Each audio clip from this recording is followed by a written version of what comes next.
Hi, Mark here from the Tangibound Podcast Network and host of the flagship show, the Tangibound Podcast. Did you know that we over at Tangibound are always looking for amazing podcasts to promote? And did you also know that we are also proud nerds and geeks of everything from movies, music, gaming, TV shows, and comic books to wrestling, MMA, soccer, and football?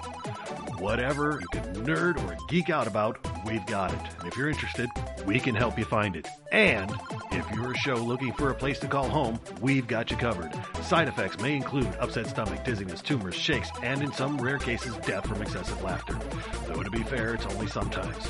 Other side effects may include diarrhea, gallstones, heart palpitations, and strong desire for cookies on the dark side. Talk to your doctor and visit TangiboundNetwork.com and see if Tangibound Network is right for you.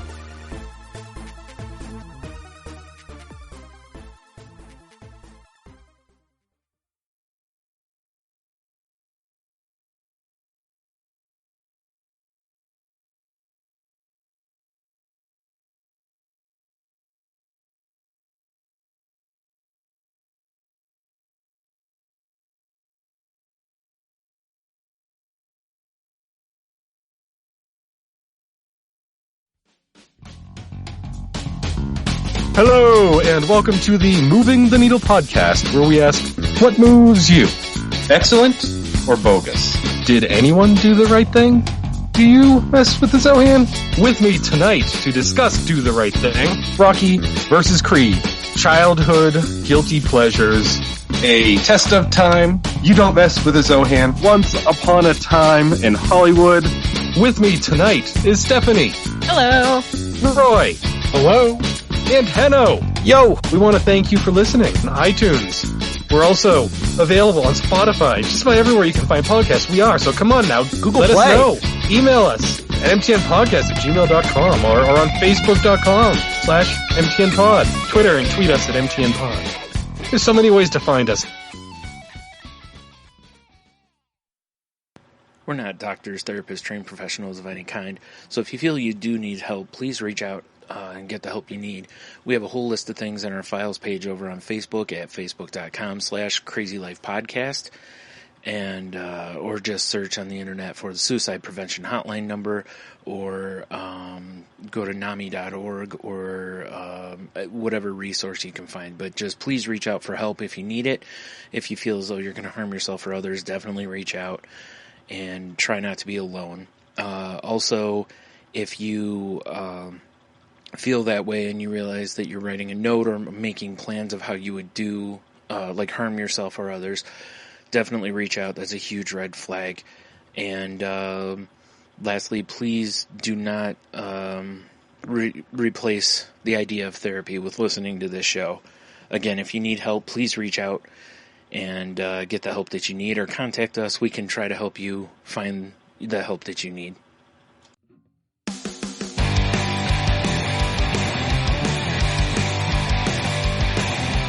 Life sucks to the last drop. Are you gonna blow your head off? Take good aim and don't forget to duck. Life sucks every Monday and all the way to Sunday, but I wouldn't have it any other way. I don't care how you're doing, what's up or how's it hanging. I'd like to buy this world one last drink.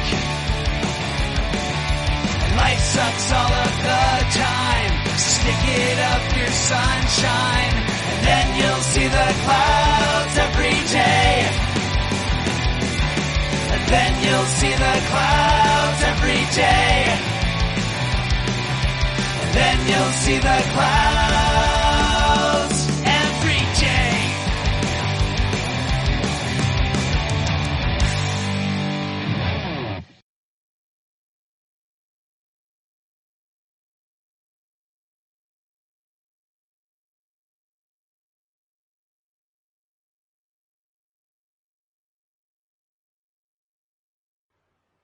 Welcome to The Crazy Life, everyone. My name is Jen, and I am your hostess for the evening. And with me, as always, we have Brian and Henno. Hey, guys. We're back. Yeah. So take that. I got nothing. I don't. We had a bit of a, I guess, health issue last week. Question mark? I guess that's Yeah. what we could call it. Well, I'll just go first because it's, because of me that we didn't post the show last week. Your fault. It is actually. I guess it's not. You guys could have recorded and gone on with it, We could have. but we chose could. not to, which I appreciate. Yes. What That was the streak? So now I was have the to. half cop out.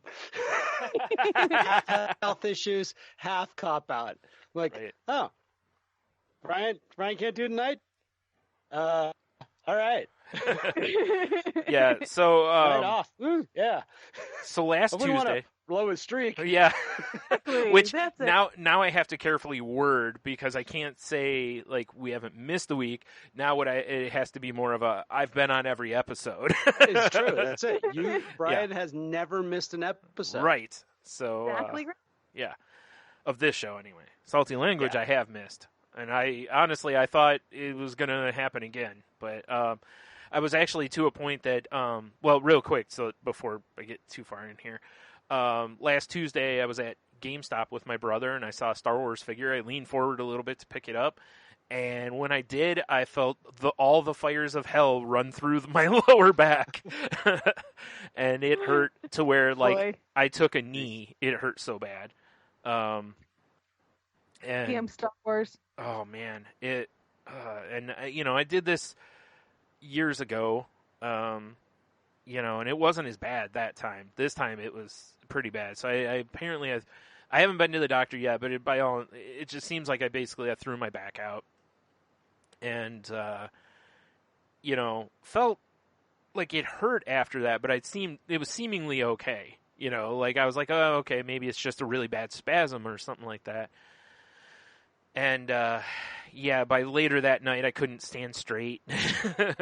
I couldn't sit really easily. So it basically completely laid me up until pretty much yesterday. So that's a week. It was a Tuesday to Tuesday. But yeah, I was starting to worry about like with Salty Language because Sunday nights when we record usually, and Sunday came and I'm like, yeah, this ain't happening. And then Monday I was texted Tony and was like, yeah, I don't think I can do tonight either. I was like, maybe tomorrow because I was feeling a little better on Monday, but I didn't want to push it, And then I even contemplated like hooking my Xbox headset up to my phone and calling Tony via Skype and just lying in bed, and doing the show that way. Bill Burr actually did an episode of his podcast that way because he had sciatica issues. And it was so bad one time he had to lay on the bed of his hotel room while he did his podcast. So Wow. I thought about that because, my commitment to doing something I'm not getting paid for is very strong. And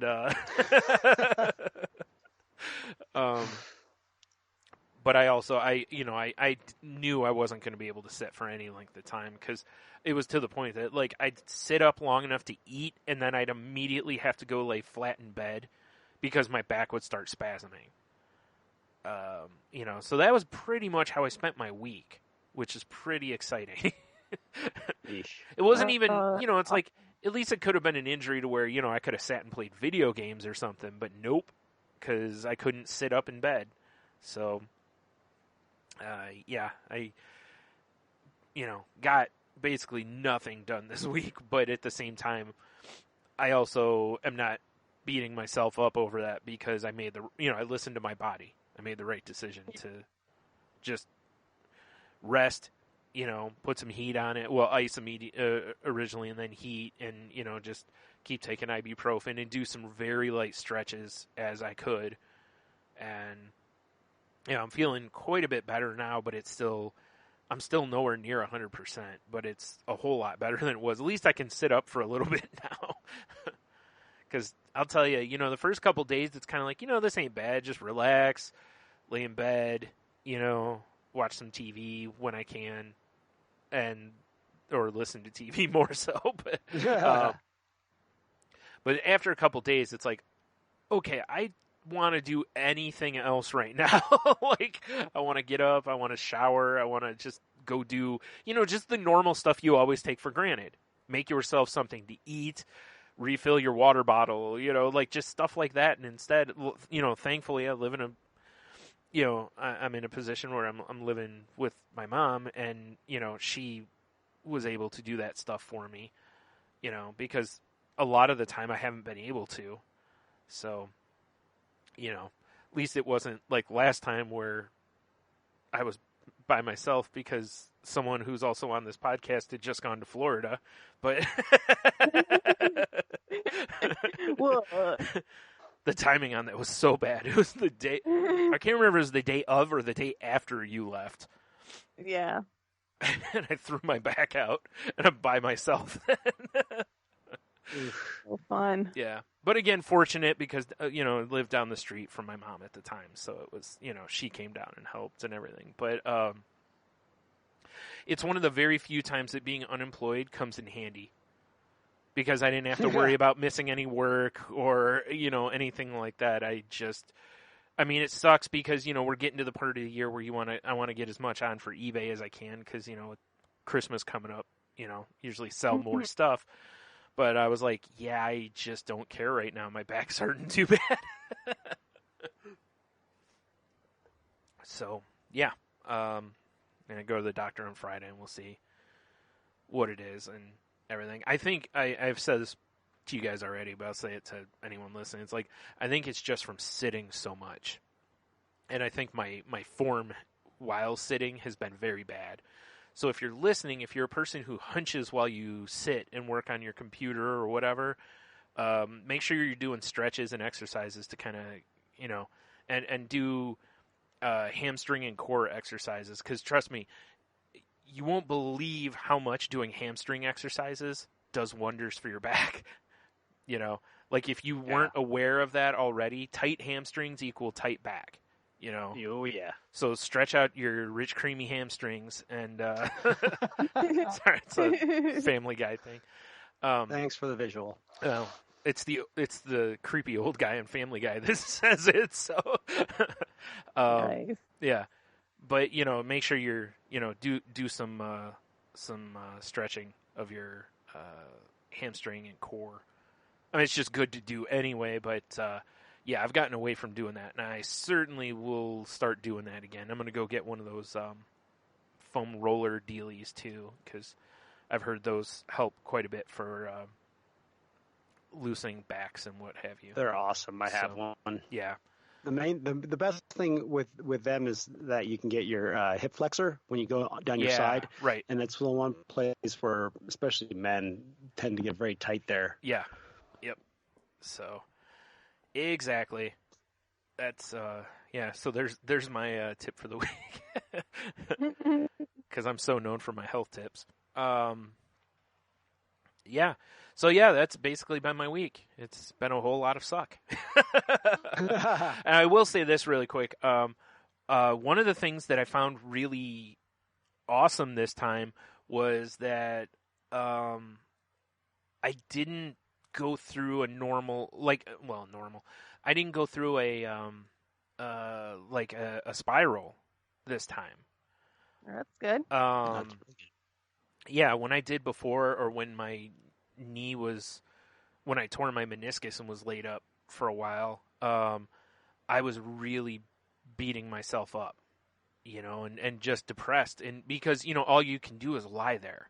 You can't do anything, and I was depending on other people to do stuff for me. And, having your independence taken away from you always sucks, Mm-hmm. So I'm just really glad that this time I didn't let it get to me, and it was really interesting how this time when I looked at it, I really looked at it as though, I always put so much stress on myself to where it's like, well, you didn't do anything today. You didn't this, you didn't. And it was like, I took the excuse, life handed me a note that was like, get out of life free card, basically. Well, not free, but that's great. You know what I'm saying? It's like, it was like, hey, here's a good reason to not do anything. And I was like, you know what? I'm taking it. I'm I'm not going to beat myself up because I know if I go and push and try to do stuff, all I'm going to do is probably make things worse, you know, and I'm not getting any younger. So I try to pay a little more attention to these kind of things than I used to, you know, because, you know, when you're young, you're stupid and I'll be fine. Now I'm older and it's like, nah, I won't be if I don't do things right here. I was reading this article about viewing your like emotions as the weather. Yeah. And it's just that idea of like, you don't fight the weather, you accept the weather. And yes, we'd love to have 80 and sunny all the time. Sure. You know, you can do a lot in life with 80 and sunny all the time, but you know, sometimes it does rain and like they're talking about like the thing with the weather is like, you know, if you just wait 10, 20 minutes, usually it'll change. Right. It's like in The Crow, the right? Same thing I think goes. It can't rain forever. Yeah, exactly. Yeah. and I think the same thing goes, you know, with our physically too. Yeah. Sometimes we have, you know, like headache or body ache or whatever it is, and it's like sometimes you just got to accept the weather. Yeah. Well, it is too, especially with something like this, because you know. You realize really fast, like we all know, like your core is, you know, there's a reason it's called the core, you know, like it's integral to so many parts of your body.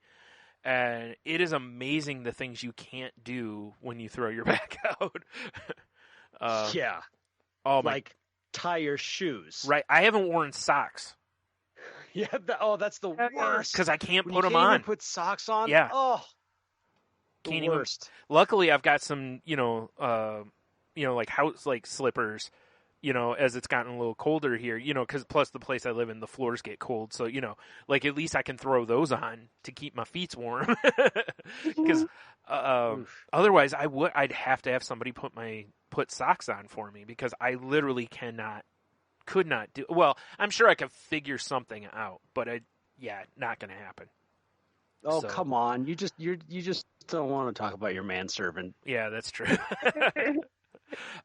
Quit being modest. Let us know that you had to call him over. Socks. Well, I mean, I always have him come over and put my socks on. You know I don't like feet, Henno. No. Don't even like my own. No, I don't even like my own, yeah. You know what's funny about that side tangent here is when I was taking art school classes when we were doing anatomy, one of the assignments is basically draw your hands and feet. And I hated it so much. I seriously, I don't even want to draw my own feet. I don't want to draw any feet. And not because they're hard to draw. I actually can draw feet, you know, pretty decently. But I just hate looking at them. It's that bad. Yeah, it was just, it was pretty terrible though. Like I was wearing just like gym shorts until like yesterday, you know, because I was like, I don't even know if I can put other, like I was going to put jeans on and then I was like, oh, the jeans I have are, not skinny jeans, but they're slim fit ones. And I'm like, if I put these on, I don't know if I can get these off easily. So I'm like, well, I'm just going to wear shorts. The house is warm enough. I stay hot. I'll just wear some shorts. Because I know I can take those off easily. But yeah, it's been a good time. Good time. Sneezing's been a blast, let me tell you. That's the worst. And, you know, as a person with allergies, I sneeze a decent amount, and oh my gosh. Like a few days ago I sneezed, and again I had to take a knee. It hurts so bad. I believe it. Like and honestly it reminded me of when I had kidney stones. Like when I sneezed one time when I had those, and oh my god, that was the worst feeling I've ever had. So, yeah, I don't recommend throwing your back out. No, it's no fun. No, but through all of it, my win for the week is that I, you know, like I said, I didn't go through a depression spiral or anything, which I found pretty awesome, actually, you know, that I didn't. Because, again, typically that would happen because you start feeling, not hopeless, but just defeated. That's the word I'm looking for. You know, because you can't do anything. You know, like I said, you can't even put on socks or, like Henno said, tie your shoes or, you know, Hell, I couldn't even reach up for my deodorant at first. You know, Ugh. like I had to have somebody put the deodorant, or my mom put the deodorant on the counter in the bathroom for me, and I just left it there for a few days because I could not reach to put it back, even though it's not very far. It's only like head level, but yeah. Yeah. Brutal. Yeah, good times. Good times. So, all right. Who's next? Okay, I'll go next. So, my fun actually started with a beer fest, which was great. I had a fabulous time. Really enjoyed myself. So, enjoyed myself a little too much. You know, As one does, yeah. as one does. But How yeah, so did the crowd treat you? the crowd was actually, because it was raining. Oh, that's right. I forgot the weather was garbage. Yeah. Yeah, garbage. So Yeah. it was raining. I had my hooded jacket on, which I think kind of actually helped me because it was kind of my little space. Uh-huh. Because I'd throw my hood up and I didn't see people around me as much, and I didn't feel as claustrophobic. Okay. It's almost like my coat was giving me a hug. Fair enough. Hey, whatever works, you know. It's Being a girl, but I was curious because, like I told you, I've been to the different beer fests, and you know, sometimes most of the time, that one hasn't really made me feel claustrophobic. That one's usually pretty good. So yeah, it was pretty good. Even though we were kind of all huddled together under the awnings and stuff, right. it's still, I felt pretty decent. I didn't really get too crazy, you know, too nervous or anything. So Well, that's that good. worked out really well. Something that I also find really comforting, and I didn't mention this to you, I forgot to, is with a crowd like that, everybody there is there to enjoy the beer and come together as a community. Yes. You're not in a position to where usually the people at those beer fests, as weird as this is, are not just I'm going to get hammered, you know, like they're there to try the beers, enjoy everything, you know, the whole, like, just the atmosphere and the culture of it. So the people are usually really nice and welcoming and all that kind of stuff. So I've always found that, you know, pretty awesome about the beer fest we've been to. And that was true about this one as well. I mean, everyone was really nice, really kind. One guy gave me like 6 tokens. Yeah, that happens a And- lot. A lot of times, like, people, especially towards the end of the time, people will be leaving, and I don't know if they don't, like, you can use them at other ones, but or the following year or whatever, a lot of people, I don't know if they realize that. So, Gotcha. like, we always keep ours because we can, you know, we would go to all of them basically, so we just keep using them, you know, or we give them to T because T was like the bank. So, well, the last time when I nearly died from heat stroke, Yeah. or heat exhaustion, that's what I did. I just handed all my tokens that I had left to T. I was like, "Here you go." Like, it just that way nobody's got to go buy them. I'm clearly done. That's funny. You know.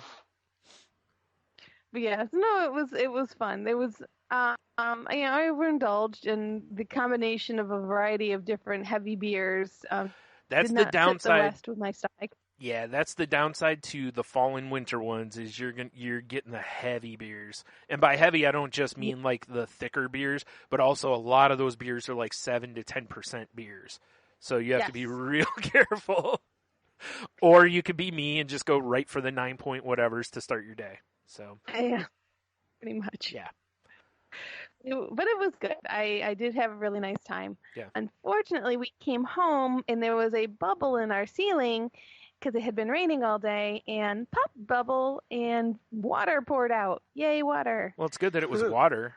There's that. So I guess it could have been some weird substance. If it was beer, I'd be worried. yeah. So we found out our roof was leaking, and thankfully I have a very handy husband who, over the course of the next week and a half, that was a Saturday. The next day, on Sunday, he got up on the roof and tried to trace, because we don't have access to our attic. So he tried to I know. Hold 'Cause on. we had, You have to explain yeah. that. I'm curious. Was it like just taped off basically, or not taped off, sealed off? It doesn't exist. Okay. We have absolutely no access to our attic. That's Now, our house has had 3 different additions. okay. So our house is pretty much a living room and a kitchen, a bathroom, and a bedroom to Okay. begin with. All right. And then a I just want to bedroom know back on. what kind of creepy horror movie stuff is up in that attic now. Like, Well, clearly we'll get, somebody was like, I'm sealing this off. Like, we're done with this. we'll get that fun. Oh, all right. So he crawls up on the roof with tar and sealant and finds the approximate area of the said leak and does the tar and sealant of it.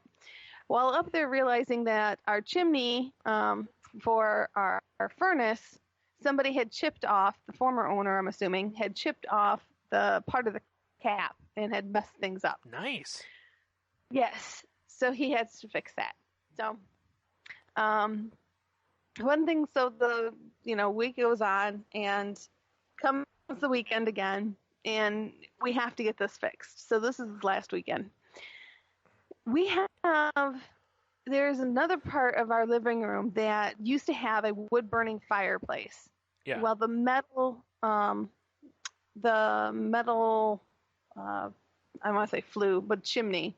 So the metal tube going up and the up to through my ceiling, through my roof, this big metal tube with a cap on it to get rid of the smoke from the wood burning chimney or wood burning fireplace that wasn't there anymore. Mm.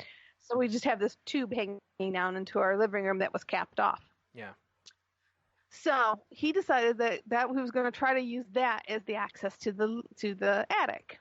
Seems like a good idea. So he gets up there and he pulls that down, pulls the tube, and then goes up on the ceiling or goes up on the roof and pulls the cap in the pipe or out of our ceiling and all of our roof. So there is a hole now going from the roof to the ceiling to my living room. It decides to hail at this exact moment. Oh, jeez. So I have hail in my living room. Nice. As I'm standing Awesome. there, and I'm like, yeah, this is fabulous. So, meantime, this is happening.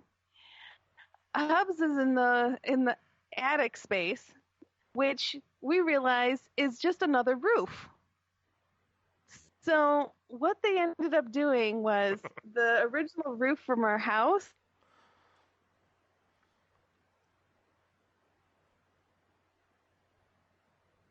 new roof on. So literally, like the peak of my roof, when I stuck my head up through the hole into the attic, you can see the peak of the roof. My husband was cutting away, sawzawing away roofing shingles and the beams from the roof previous that was originally on our house to be able to get over to the area where there was a leak. Wow. Yeah. So okay. So somebody, instead of fixing the roof, decided to just put a new roof over it? Yeah. Go up 3 feet and drop a new roof on top. Oh my God. Was it duct taped? I mean, this feels like a real rednecky way of doing things. Yeah. I mean, unless like before the place had like a flat roof and they put, an angled roof, then I would understand it. Yeah. Oh no, it was peaked. Wow. So I've got a picture of it. It's pretty entertaining. Wow. All right. Yeah. So he goes over to the area where the leak was and determined that it wasn't just the chimney, which the chimney did need to get fixed, but it's also another part of our roof that is leaking. So now he's got to get back up there and do tar and the sealant for that part of the roof. So that's all that's going on. Wow. Wow. So all of this fun is happening. We go outside and he needs to fill the hole in our roof, of course, because we have a hole in a roof and can't have that. Yeah, right. Yeah. So he cuts down the pipe and he just goes to slip the pipe with the cap on it through the hole again. So now it won't go down into the living room. We can patch up the living room ceiling, and the hole in the roof will be taken care of. Gets back up there, can't fit back in the hole. So I am incredibly afraid of heights.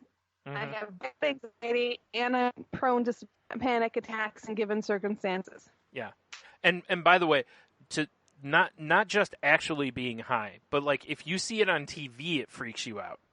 Yes, I can't watch like the IMAX movies where you're flying through space and stuff. Oh, head, get out! Nope. Nope, can't do any of that stuff. So I'm standing there holding the ladder. He's up on the roof, and he's like, I can't get it. I need 2 more hands. And I'm looking for somebody else because they ain't going to be me. Like, I'll send one of the dogs up. I'm like, there's got to be somebody here because nope. And he's like, no, seriously, I have to have you on this roof. And I'm like, I cannot go on this roof. Tears are forming in my eyes. I haven't even put one foot on the rung on the ladder. Yeah. And I'm already ready to cry. And he's like, I seriously have to have you on this roof. So I have no idea how I did this, but I blubbered my way up there. Tears are streaming down my face. I'm hyperventilating. Oh my God. Because the best place to be when you're hyperventilating and potentially going into a panic attack is on a ladder. So I get on the roof. I'm on all fours, and he's talking me through it. He's like, just super grippy. It's not going to let you. You're not going to slide. Yeah. You're going to stick to the roof. So I'm on all fours. I get to the peak of the roof. I'm clutching onto the peak of the roof, doing one of the numbers. And he's trying to get me to let go of the roof so I can have 2 hands free to be able to guide this chute or this tube down into our roof hole. Yeah. It did not go as expected. It did not go well. Thankfully, I did not fall off the roof. Right, yeah. So I will say that part went okay. But yeah, it didn't go well. Yeah. So imagine. I ended up getting myself, because he finally released me from my prison and let me go back to the ladder and get me down from the roof.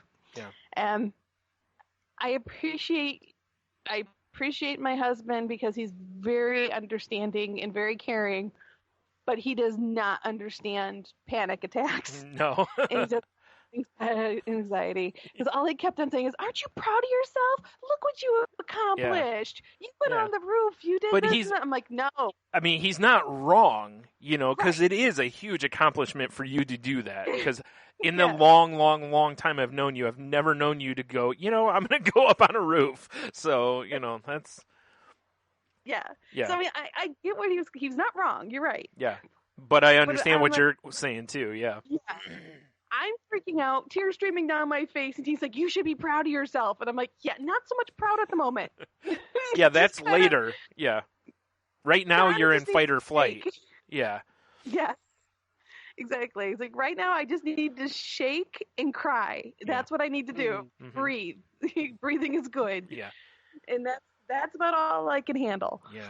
So, but we ended up making it happen. And then he went back up there and he got a hammer and made the hole bigger and was able to slide it back in. So I no longer have a hole in my roof.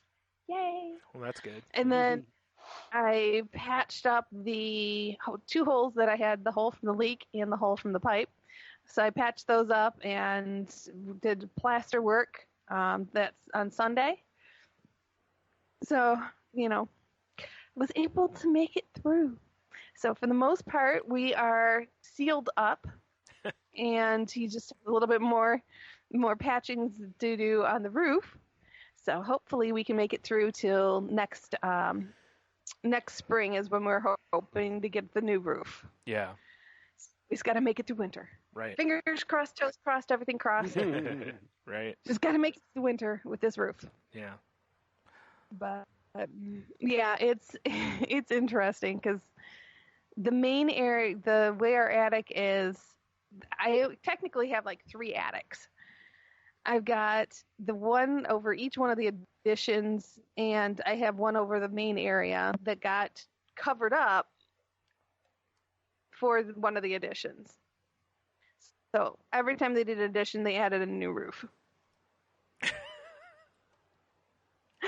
Yep. Wow.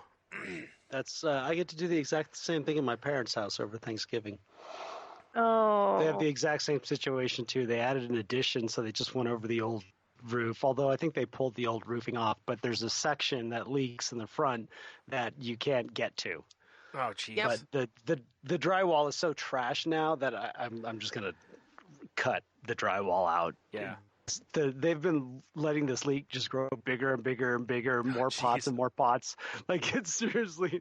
But so when I was back last time, I was hoping I'd have a chance to do it, but I didn't. I was too busy with everything else. So this next time, I'm going to cut a giant hole in there and see where the leak's coming from. Nice. Good Yeah, times. it's no fun. I mean, I will say the one thing about this house is janky and back-assed off as it is at times. It was made in 1940. It was built in the 1940s. So it was built with cement board, metal lath, plaster, and yeah. So it's, cement bricks and stuff. So it's pretty sturdy. Like my ceiling, if we had to cut a hole in the ceiling, we would have had to, it's not just cutting through drywall for us. It would be cutting through metal lath and cement board and all sorts of fun stuff. Nice. So thankfully we didn't have to cut a hole in our ceiling. Anyways, so as janky as it is, at least it's built really tough. Yeah. Yeah. Plenty of layers. Right. Yeah, I was going to say it's great until it isn't. Yeah. Yeah. I mean, we've got backwards heating too, which our heat comes from the ceiling versus coming from the floor. So it's just, yeah. Oh. Why? That's how they used to do it. But heat rises; it doesn't fall. I know. That's how they used to do it. All right. So they put they still, like, where I work, all the heating ducts are in the ceiling, but you put a return on the floor, and so that way it draws. Yeah, you draw it down. right. Okay. Yeah. But then you remember in the summertime when cold air drops. So Yeah. Right.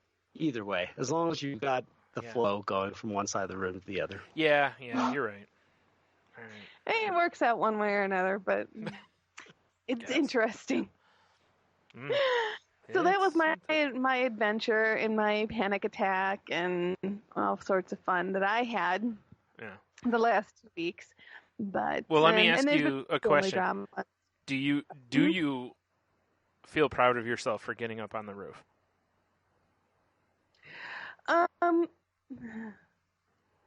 It's weird because I'm more just glad it's over. It's almost like having a really horrible experience in life, and you just kind of like, I just want to put it behind me and move forward. Well, that's why I was asking it now, because, since it is over, like, because a lot of times when you're in the middle of something that feels or is traumatic, you're in survival mode, but now you have a chance to look back on it. And I mean, it is a really big step for you.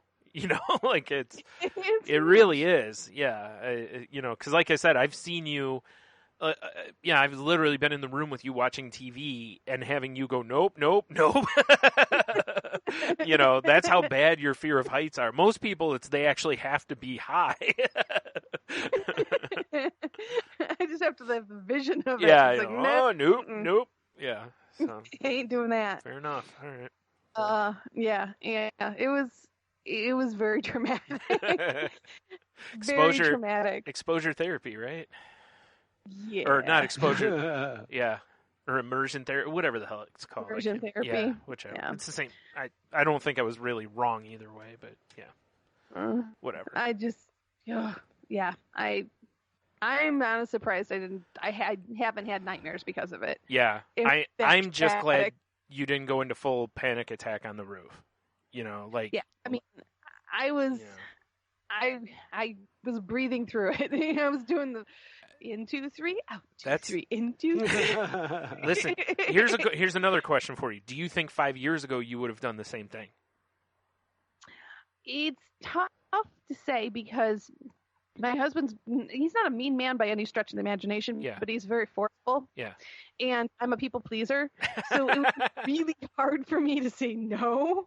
That's true. I did not consider that part of it. You are right about that. So putting Okay. myself in harm's way because someone's telling me to in a Yeah. forceful manner. I was meaning more about would you have breathed your way through it versus 5 years ago. Uh-oh. Yeah, There something we go. like that. Yeah. I wouldn't have had the same techniques. Yeah, okay. that That's I kind of what would've I was as I do now, for trying sure.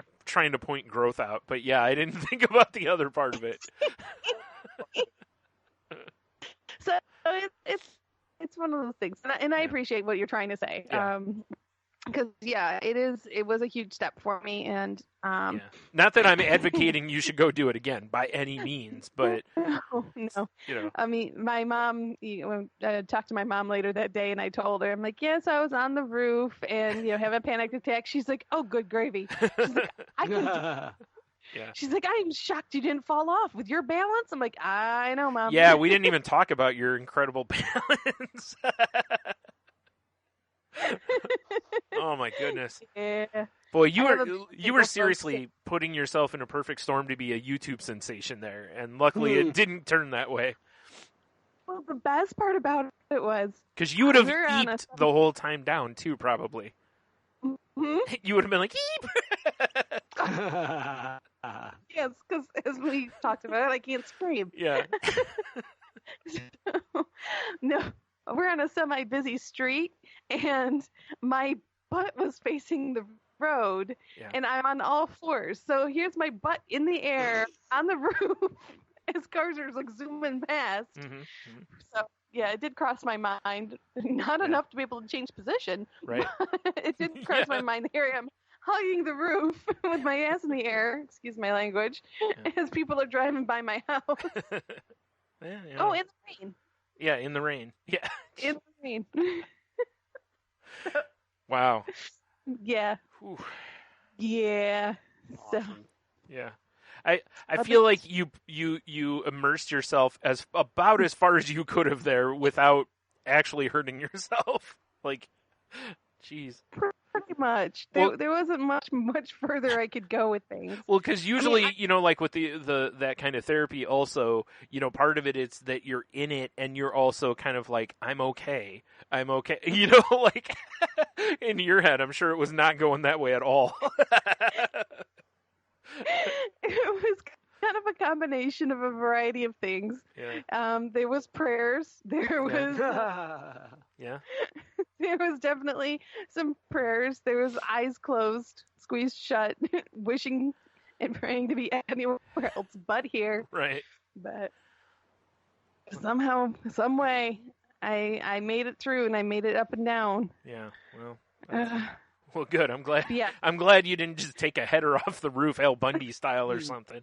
You know? right. Yeah. Honestly, I didn't look down. I couldn't look down. No, that I- would have been the worst thing you could have done there.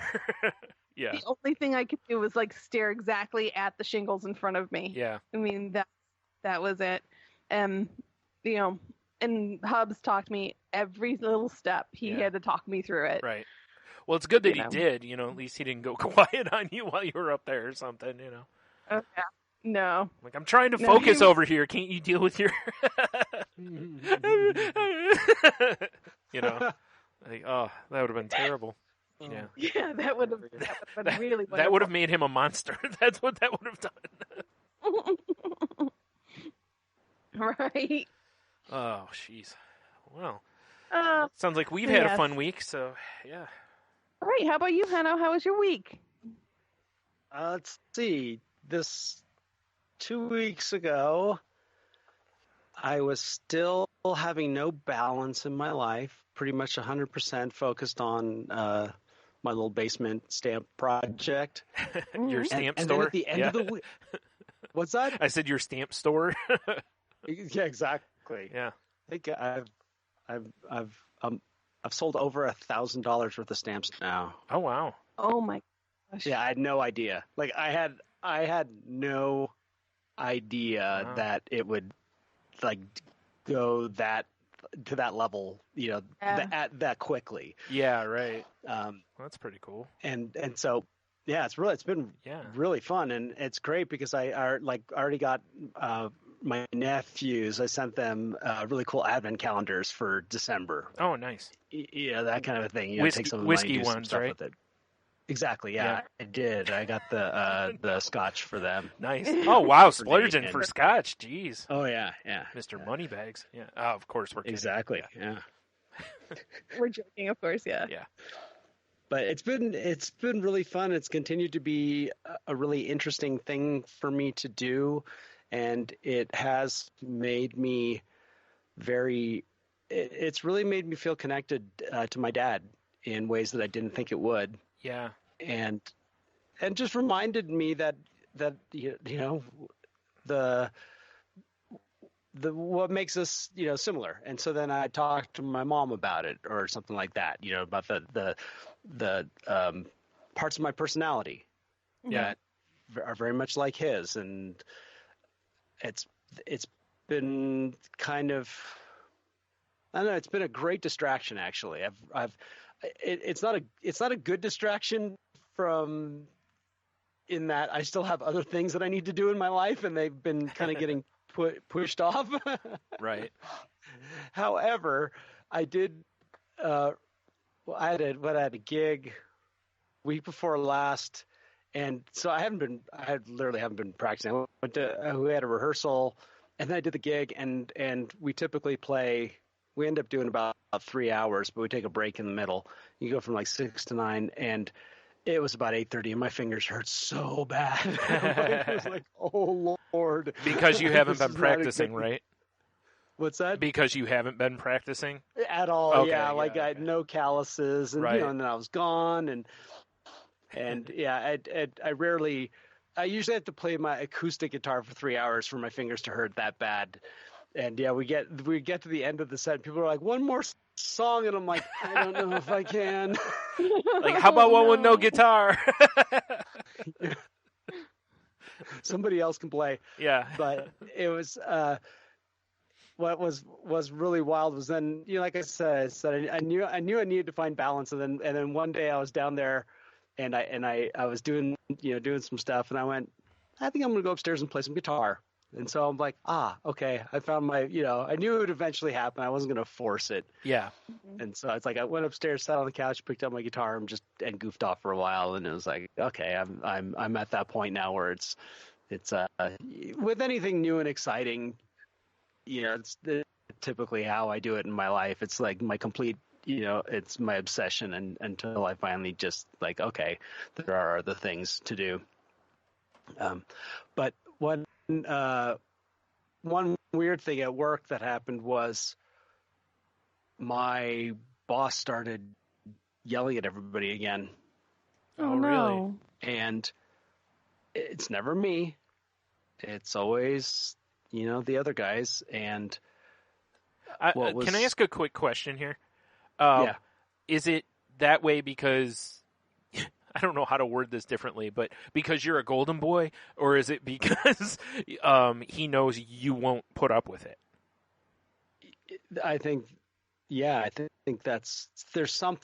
has to be something in there. It has nothing to do with that I'm somehow special. Yeah. There's nothing that I've done that anybody else hasn't done, but I think there's a level of respect where he knows that it ain't gonna fly. Right. But so this thing happened where he blew up at one of my coworkers, and it got into his head because it's always it's always these other guys, and nobody likes to be yelled at. Right. It's rattling. It's not necessary, and we've been gone through it for too long. But what was amazing is the next day he got us together to all of us, which was great, to talk about some things that were going on with our central plant, which was awesome. And then at the end of it, he apologized for the day before and explained why. And we walked out, and I was like, well, that was awesome. Yeah. Like, that's growth. That's great. You know, there was that you know, acknowledgement. There was a reason, and it was a good. I mean, there was a reason why he said not to do something. Yeah. You know, could he have done it differently? Yes, but he acknowledged it. And so I went to the other coworker who will say something, to say, hey, this great thing happened. Because, I mean, yeah, something crummy happened, but it was handled the right way as a follow-up. And my other coworker said, yeah, about a half an hour later, that all went out the window. And he lost his stuff on, like, people felt threatened. Jeez. And they were afraid. Yeah, man. And, you know, I don't know why he's that way. It's how he is. And I'm not bringing this up because of him. He is obviously something he struggles with. He struggled with this for a long time. Yeah. It was the fact that my general manager wanted to just kind of sweep it under the rug. Yeah, that's not okay. He didn't want to take any action on it. And I mentioned a while ago that, you know, I've been thinking about, you know, when these hotels get built, that I'll look for another job. And I will now 100% start looking for another job, because I will not work for anybody that they're basically complicit in the behavior by condoning it. Exactly. And what they're willing to do is, again, I had nothing to do with this other than to go and lend my support. I was not there. It had nothing to do with me. I just told the guys that I'm behind you. Nobody should be treated this way. We've gone through this too many times. You know, when is enough enough? Yeah. You know, and I just wanted to let them know that, you know, but my one coworker, when he brought up the general manager, you know, the general manager's like, well, you do what you got to do. And he was like, I don't accept that. You need to do something about this. I felt threatened. Yeah. He's like, I can call the police right now, because that was assault. Because I felt physically threatened. And there was already something that happened a few weeks ago. So they did get together, our board of directors. They did do something. Of course, we don't know what it was. Right. But the simple fact... Yeah. Yeah. The simple fact of the matter is he's still there. Yeah. That means they're willing to roll the dice on something bad happening. Yep. And if something bad happens, now they knew. Yep. And now They you're do. talking giant lawsuit. And that was it. Originally, way back in the beginning, when we had the first, remember, 2 rounds of HR investigations for the exact same behavior. Yeah. The first round, they were afraid of a whistleblower lawsuit. And they've very much set themselves up for it now. Well, now they're they could have multiple ones from multiple employees. Yeah. Not just one, Right. but the rest of us. Right. And it should concern all of you, because if he's done it to one, there is a, you know, whether it's small or whatever, there's still now a chance that he could do that to any one of you or multiples of you. And he did. If this was in front of, this was the best part about it, is it happened in front of 3 people, and after one employee reported it, they never even went and talked to the other 2 employees. Oh, jeez. I'm like, it is, and then this is the best part. Man. I was in the office. GM walks in. Hey, why don't you take the guys out for lunch? And I'm like, oh, if that's not, you know, that's whitewashing. Yeah, it is. That is whitewashing. Yeah. That is saying, hey, you know what? Why don't you take care? Why don't we smooth everything over? Did he? And so when the day did he mention you take the guys out for lunch, or he was taking the guys out for lunch? The GM told my boss to take all of us out to lunch. The reason I asked was because if it was if it was having you take the guys out for lunch. Oh, I was going to say maybe it could be a position where they see you as kind of a leader, and if you are okay with accepting blah, blah, blah, then the others will fall in line. That's why I was asking. Whereas if it's your boss, it's a different story. Then like you said, it's just whitewash. It was just to try to. It was that when that day came to go to lunch, none of us wanted to go because we know what it is. Yeah. Mm-hmm. It's meaningless. Right. It's absolutely meaningless. Yeah. And I just can't. I have such a hard time with people being bullied. Yeah. And people. So I was listening to this podcast where they were talking about the Jesuits, the order, a Christian order, they're monks, and some of their beliefs. And one of the things they talked about was that a sin that they believe that following, Jesus' teachings, that a sin isn't what most people the list of bad behavior and moral stuff. Those aren't the real sins. The real sin is when somebody is in a position of power to change something or to help somebody and they don't. That's a sin. And that's what I see here. I see it is hard for me. This is really hard. Yeah. That people leadership is about people. There's no leadership here. Yeah. No, you're right. This is more. Yeah, it's just bullying. I mean, I don't know a better way of wording it. It's just bullying. And it's and I don't resent him for it because I accept people for who they are. Yeah. It's who I work for. Yeah. That I am building a resentment. And I'm not going to live in a resentment. I just won't. So I will make a change. And here's the thing. If I was given the facilities manager position, I would take all of them with me. Yeah. In a heartbeat. And they'd go with me. Yeah. Because they know I would never treat them that way. I would treat them better. Yeah. And it was a really hard it's been my win for that week was remembering that this is all hearsay. I wasn't there. It did not affect me. Fair enough. So I keep my mouth shut. Yeah. But that does not mean that I can't be supportive. Yeah. And that does not mean that I can't have an opinion and I can't take action too. And if it ever comes down to, a conversation, I will be honest about that. Sure. Because that's just look what it basically says. It's something that was brought up the last time, which is you care more about property than you do people. Yep. Mm-hmm. Yeah. And I find that to be disgusting. Yeah.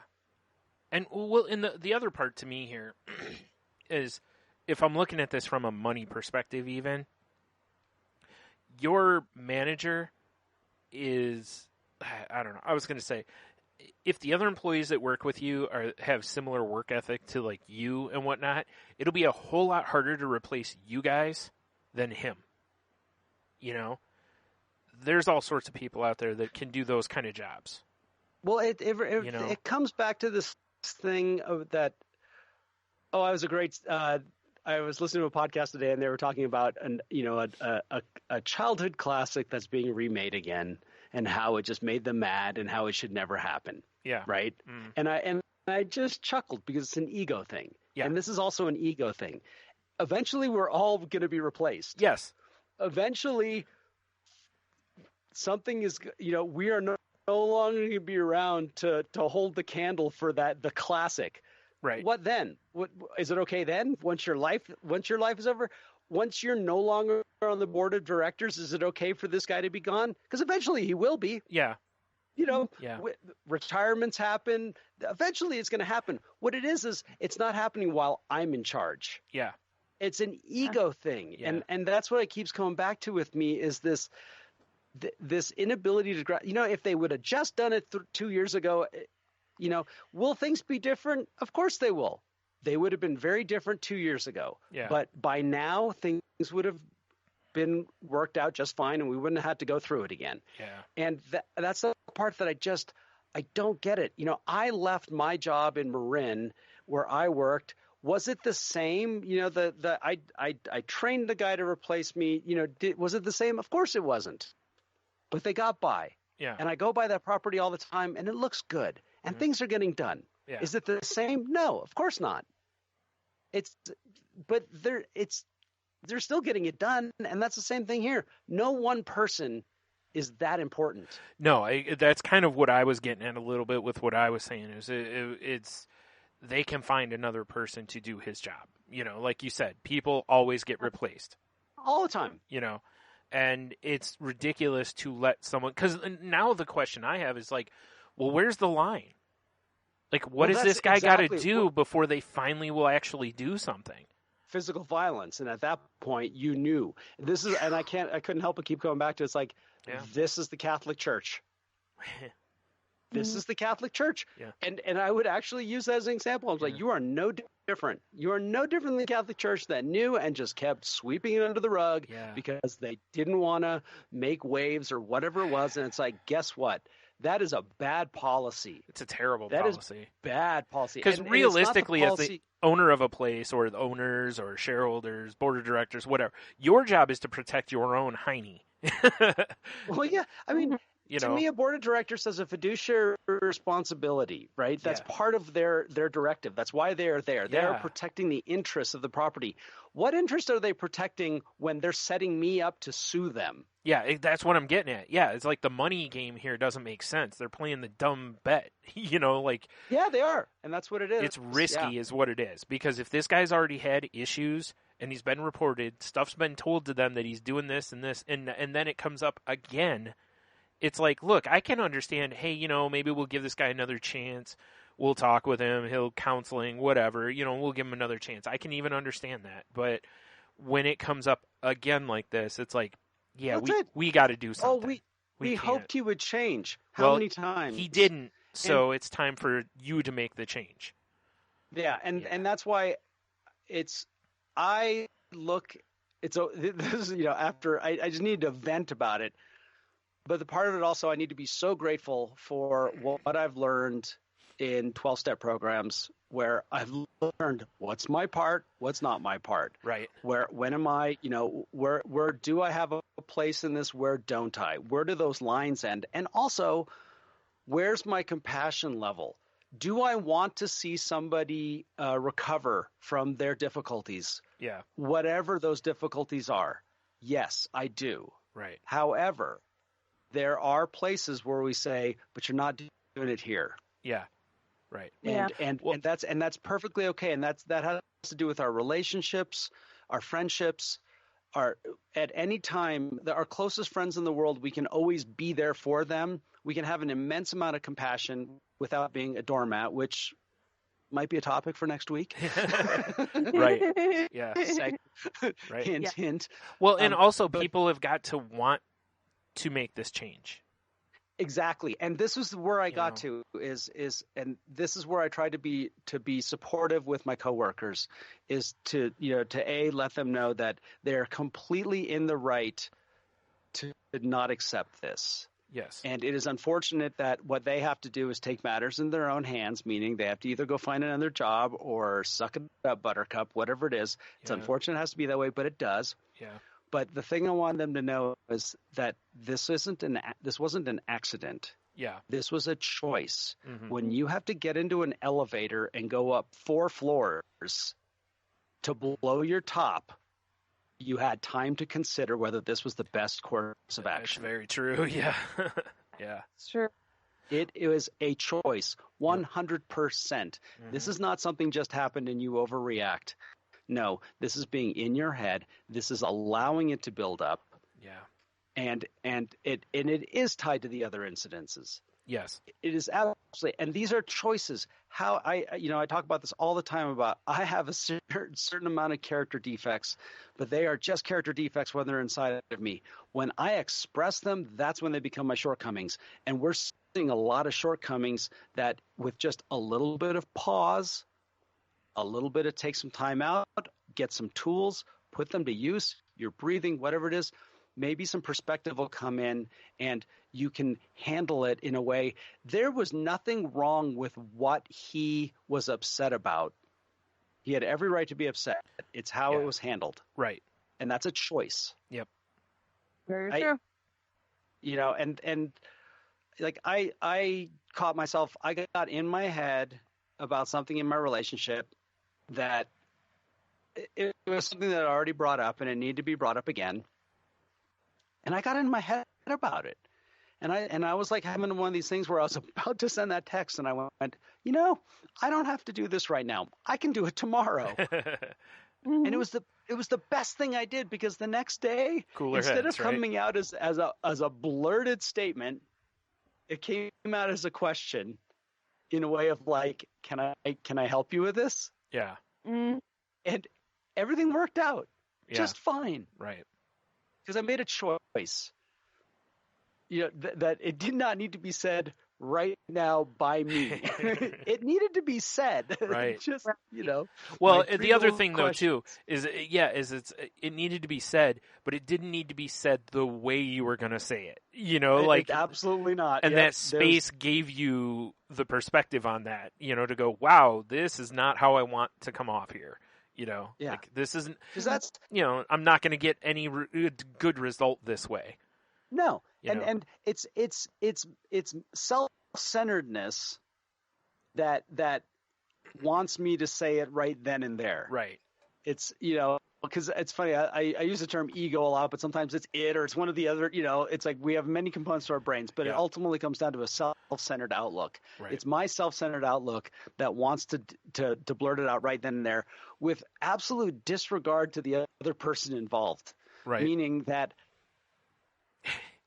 the minute that I cross that border, the minute that I express that, I have now entered myself into somebody else's existence in a way that can create harmony or disharmony. And I guarantee it would have created disharmony in my relationship, how I wanted to say it the first time. Yeah, because really, I mean, whether it's the intention or not, it ends up being centered in the need to be right and to be heard. Some sort of sense of self. And it's a wrong size, everything about it. Yeah. And I just and this is what's happening there too. But you know, I can't change that person. All I can do is, you know, work with myself, and that was my win for that week, was to you know, and to not get people fired up, but just to say, hey, I'm with you. Yeah. This is what I'm gonna do. You're if right, you're because interested. Those choices now going forward, like you said, they're their choices to make. Like if this were to happen again, instead of maybe telling his boss or whatever, maybe you do call the police because you're feeling threatened. Maybe that's what it takes to be the catalyst for change, you know. But that's for that person to decide. But again, there's nothing wrong with you guys discussing this, because it can, like I said earlier, you know, there is a chance that it will affect all of you when it happens again. I'm not even going to say if, because, you know, generally, you know, leopards don't generally change their spots. So far. Exactly, you know, so... boy, I'll tell you, that's a tough scenario. I'm with you though. I'd be the same way, to where I'd be like, right now, you know, I'm here, but if a better opportunity comes along, I may take it, because, you know, I don't want to feel like I'm being complicit to this also. Yeah. Because it really does. It rolls all the way downhill. It starts at the top, but if you also don't have a problem with it, then you're complicit with it. You know, that's it exactly, and I don't want to be, but on the other hand, and this is the other thing. So the one coworker who actually went and was able to, you know, to take the steps to talk to people, that kind of thing, he honestly doesn't need to work. He really doesn't. Yeah. But he does it because he wants to stay busy, and I think he actually also feels an obligation to our coworkers. You know, he knows that he makes a difference, but eventually he will move on. Yeah. And it'll be about the same time range as my general manager, who's going to retire, about the same amount of time. And it's about the same amount of time when they finally build those hotels. Yeah. When those hotels are built, it's going to be in a couple of years. There's a possibility that everybody leaves. Yeah. Everybody. Yeah. And like, and again, it's like, hey, if that's how they want to do business, that's how they want to do business. But I don't see it like it's just, it's not good. Right. Yep. Yeah.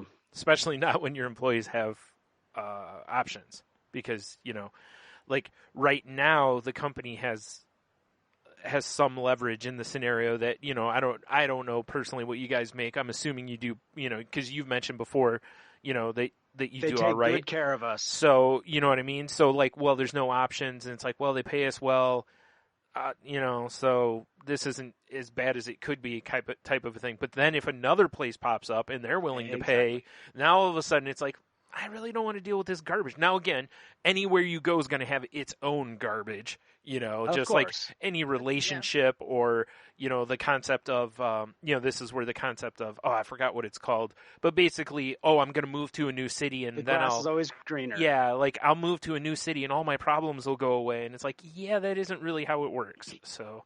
Yeah, yeah, exactly. It's the old pulling a geographic. Yeah. Yeah. You know, the difference is I will be in charge. Yeah. And I will do it differently. You know, that's the whole thing here, is that this is the thing that's been bothering me, is because I do this differently. I don't do that. Yeah.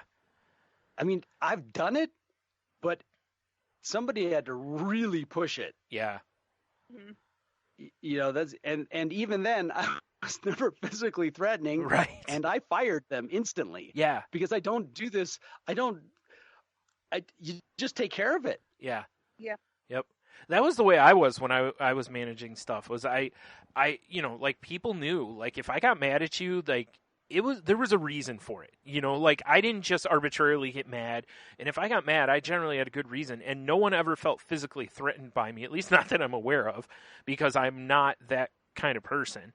And I really didn't yell that much at people. I mean, there's times where I'd get stern, but I didn't really yell or anything even. Because honestly, my thought on it is, like, I don't have time to suffer fools. You know? If you want to be a terrible employee, fine, but you're not going to keep doing it here. I'm going to fire you, you know, and we're going to just get someone else. It's not worth the fight. It's not worth all this other stuff. I'm just not going to tolerate it.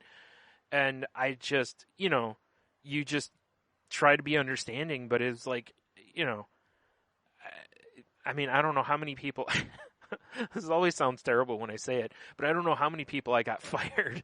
And by that, I mean, like, you know, I caught a manager bouncing checks to the company. I caught a manager stealing, you know, video games from the company. You know, like, I didn't just, like, you know, sneaky find ways for people to get, you know, to fire anyone. It was, they deserved to be fired because they were just terrible. It's just easier to do things by the book. Yeah.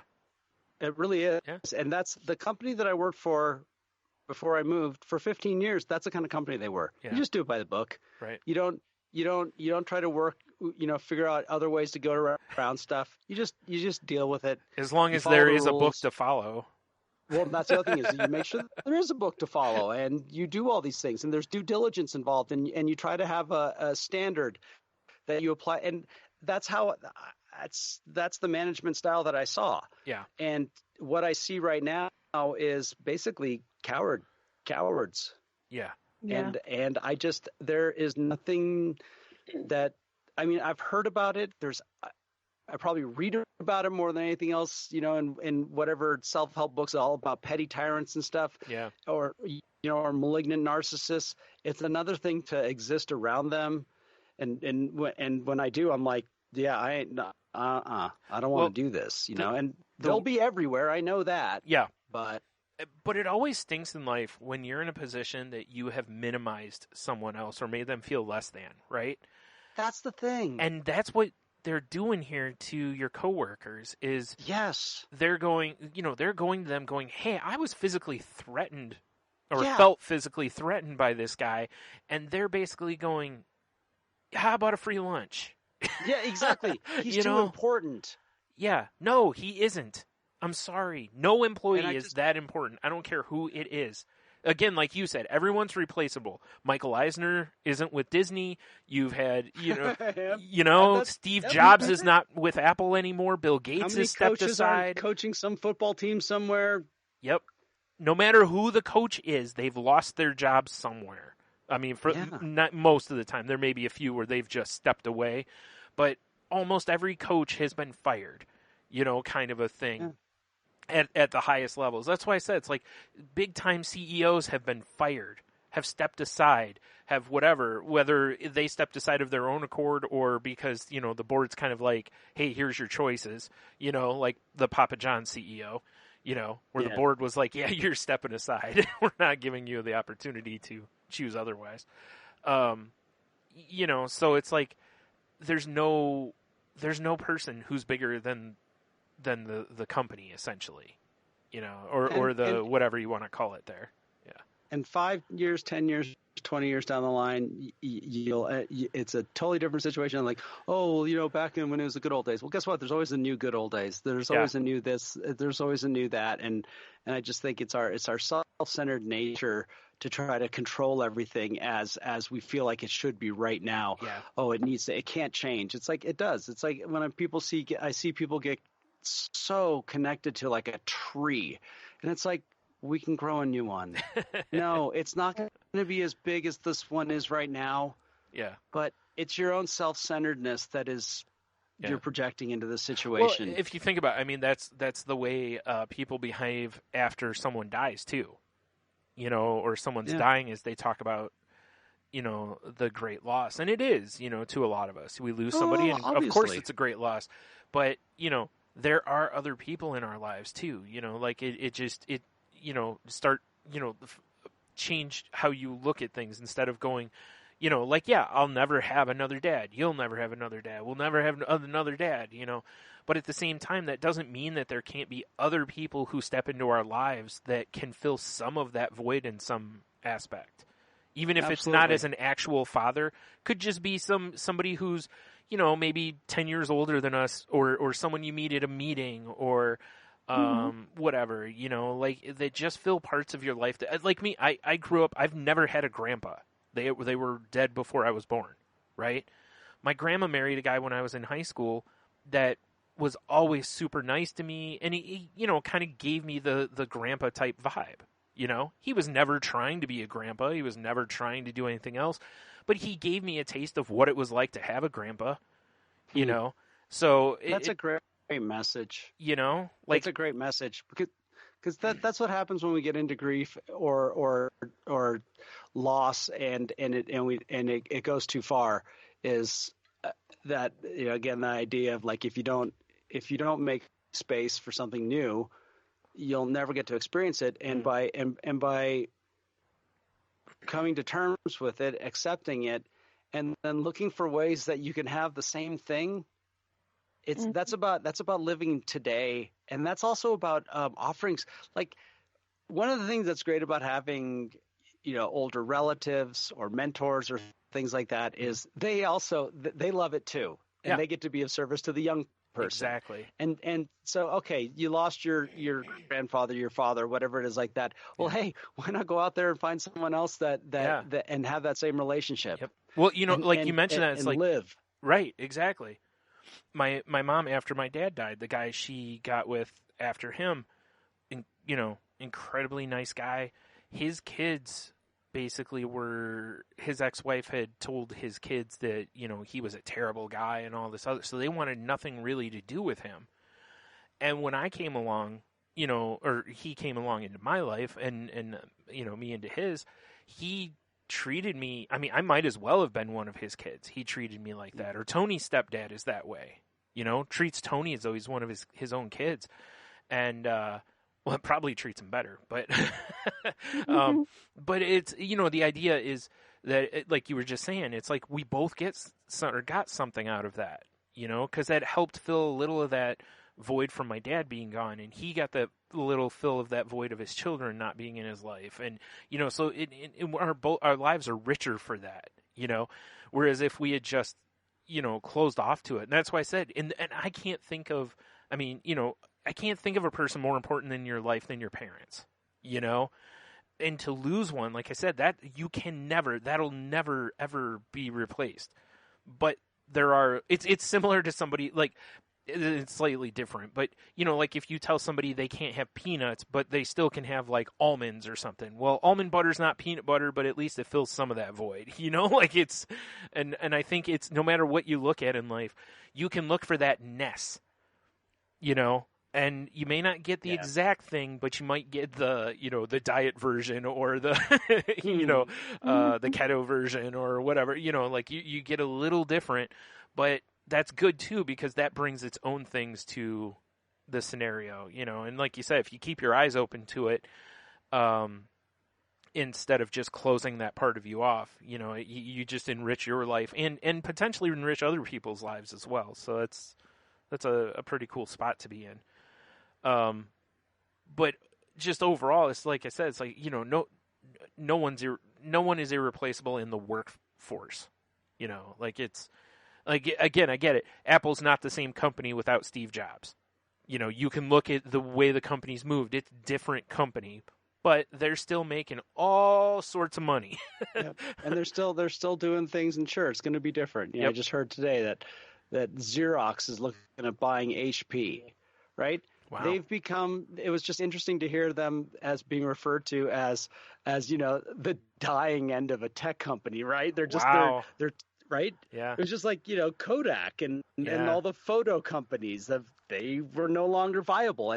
But so they need to now, they're doing cost cutting. Both of their companies are doing cost cutting. They need to combine, if they combine forces, they could become a better company, right? Yep.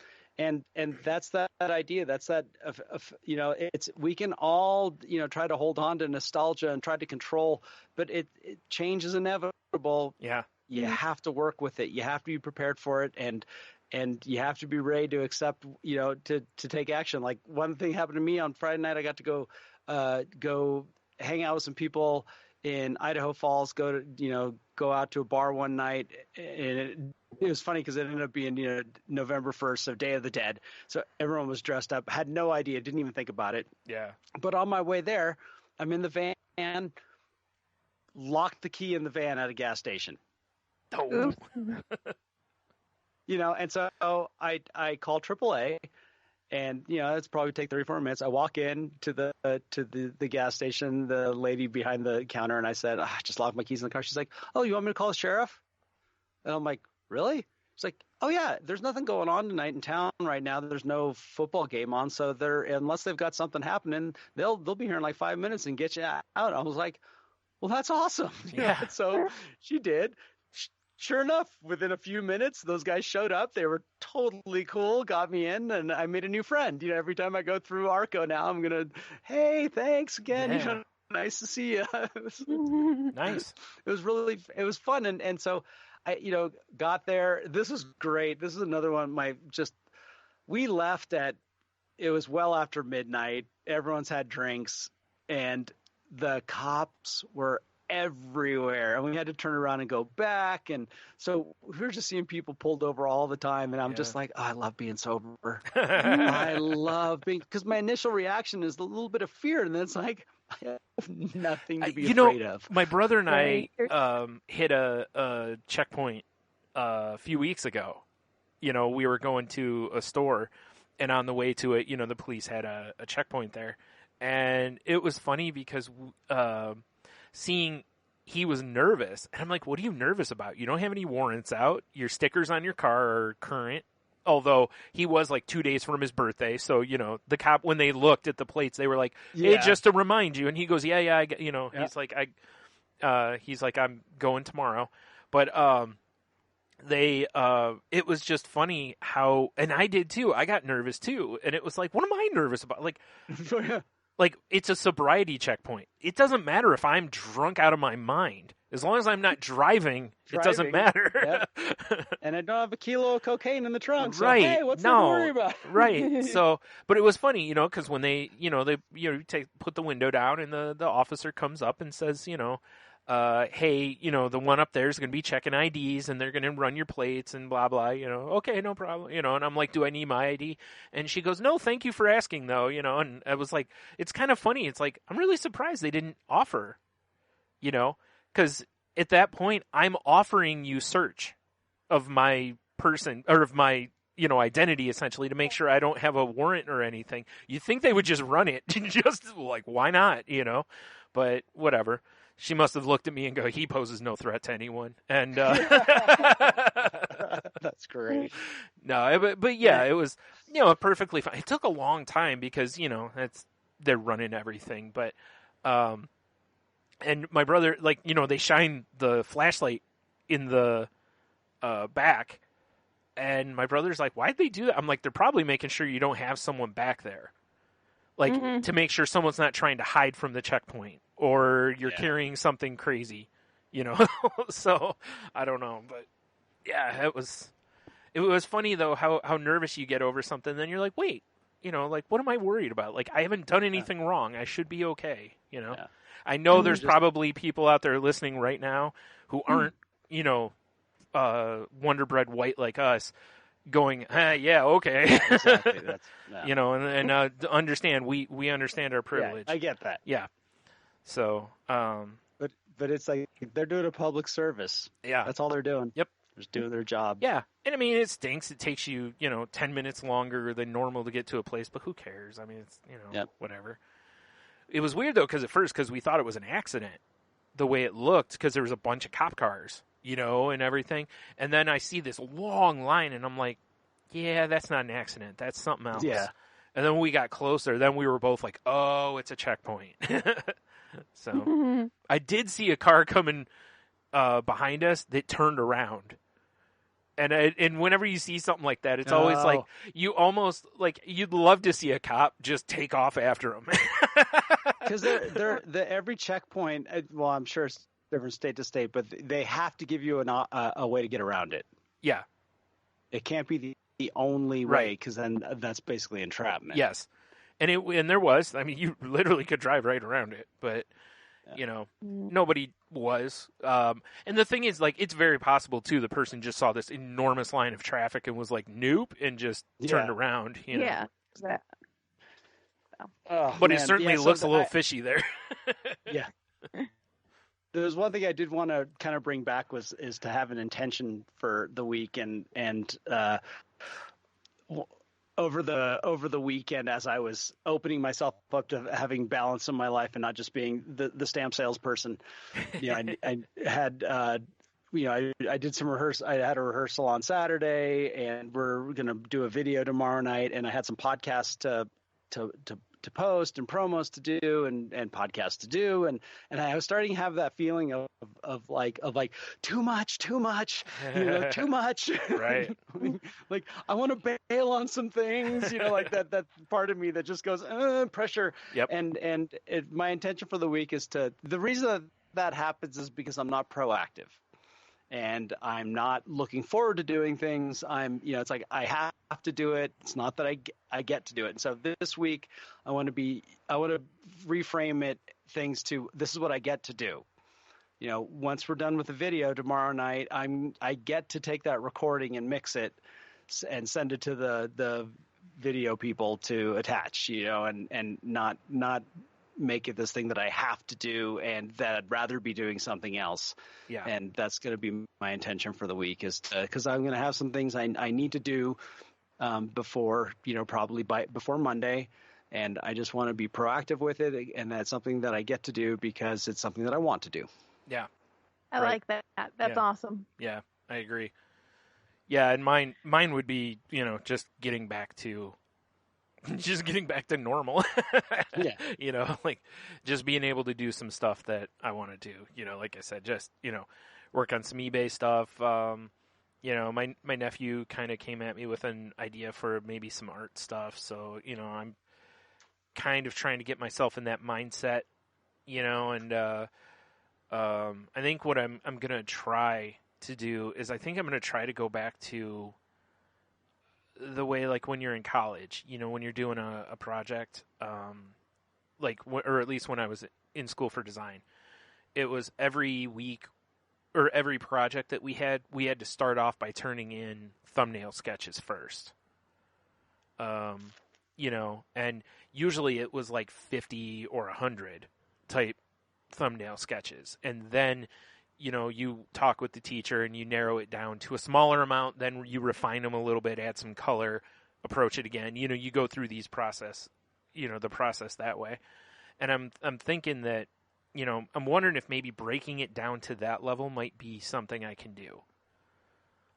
Because then it's not so much like I'm sitting down trying to do some final thing, like it's just an exercise at that point of just getting little. It's kind of like, when you're doing figure drawing, a lot of times there's gesture drawing where basically the model will move every 2 minutes or minute or something like that. They'll, new pose. And the whole point isn't to be realistic and capture it perfectly. It's just to capture the form, the movement a little bit, the gesture. It just, your strokes are very, kind of loose and whatever. So I'm thinking that I'm going to try something like that. And another thing I'm going to do is when I go to the doctor this week, I think I'm going to talk to them again about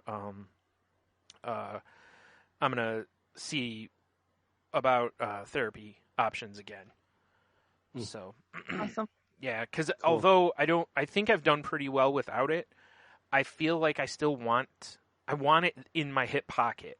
Like I want that tool in the arsenal. I don't like not having it.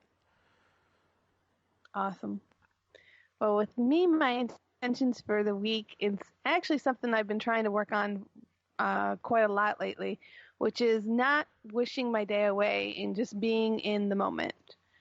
I have a tendency to constantly look forward. It's like, okay, can't just got to make it to Friday. Just got to make it to the weekend. I just got to make it to the evening, so I'm not here at work. I just gotta. Yeah. And it's like, no, I just gotta be here. Yeah. I gotta be here in the moment. Enjoy what I'm doing. Enjoy where I'm at, and quit wishing it away. Basically. That's a great point because I listened to something last week, I think it was, where they were talking about that, and it's a big thing that people think of. It's the whole I'll be happy when I'm scenario. Right. Like I'll be happy when I'm thinner, when I'm in a different city, when I have a different job, when I'm this or that, and in the end, like you said, you end up just wishing, and many times you don't. You're not appreciating what you do have or where you're at currently because all you're looking for is that Friday or whatever. So, Yep. Good call. So that's my spiel, and I think good, guys. What do you think? Yep. Agreed. Well, folks, if you would like to continue the conversation, you know what to do. You can reach us at the Crazy Life crazylife.weebly.com is our website. The Crazy Life Podcast at outlook.com is our email address. You can reach me direct if you'd like on Twitter at WitskyDits or Jen's Crazy Life. Either one works, and that's Jen with a G. You can also listen to me on Shake the Sheets at shakethesheets.com, which is my other podcast. It's a pop culture talk podcast. And you, Henno, how can they reach you? You can find me on Twitter at Ida Henno, and find me on Facebook and Facebook Messenger, Henno Heiter, and check out Moving the Needle podcast. We will be... What's our next week is going to be what? We just recorded it last night. And it was about the TV show. Wow. I'm just having a complete brain fart. That's hilarious. I love it. Disenchanted. That's what it was. The Matt Groening. Oh, right. Okay. Yeah. The one on Netflix. Okay. Yeah, on Netflix. Okay. It was really fun. Yeah. So it was. I wouldn't have watched it if Stephanie hadn't decided that she wanted to do it for a show topic. Okay. And it's a fun show. It's got some great humor, and I'm glad I watched it. And so we talked about it, and we'll have that out on Monday. Awesome. Yeah, I have that in my queue because I love the stuff that he's done. Futurama, obviously, and The Simpsons, of course. But you can find this show also on Twitter at the Crazy Life Pod. You can find me at Stunami. You can find my other podcast at salty_language or at saltylanguage.com. That show is very not safe for work, so be careful where your earbuds in. Trying to think here because my list won't show up. We're part of the Tangent Bound Network, which can be found at tangentboundnetwork.com, and we're part of Danger Entertainment Network, which can be found at dangerentertainment.net, I believe. I don't know. I don't have the stuff in front of me. But, so yeah. If I'm forgetting something, well. What? I said we'll get it next week. Yeah. If you need help, please reach out. Again, no matter what it's for, it doesn't even have to be mental illness related. Just, if you're in a position that you need some help, just having a rough time, just, please reach out to somebody. And also, don't underestimate, therapy or a group or whatever to help you through a situation as well. Because again, whatever you're going for, somebody else somebody else has probably gone through it or is going through it as well. And, kind of like we were talking earlier, if you open yourself up to others, then, you may enrich their lives as well as help yourself. But please reach out to your friends and family and, people you haven't talked to in a while. Just make sure they're doing okay. Because, you just never know what somebody's going through or what kind of effect you can have on their day. Unless you're going to yell at them, then maybe don't do that. Yeah, but maybe not. Yeah. Yeah, maybe not that. Don't recommend that. Don't recommend that, yeah. And then I guess just, on top of all that stuff, just whenever you can, just, please, choose kindness. It's so amazing how I keep seeing all this stuff where, people are like trying to beat someone else over the head with how they're kind, but you're not. And it's like, but you're labeling and attacking someone else in the process. It's kind of not really accomplishing what you're going for here. So again, as I've been saying the last few weeks, it's like, it's okay to have friends with different opinions than you. That's a good thing, because who wants to be around a bunch of yes people, but also, be kind to others, even if they do have a different opinion than you, just because we're still all people here, and, less division, more addition, less division. All right. Well, everybody, go out there and have the best week you possibly can, and we'll be here waiting for you next week.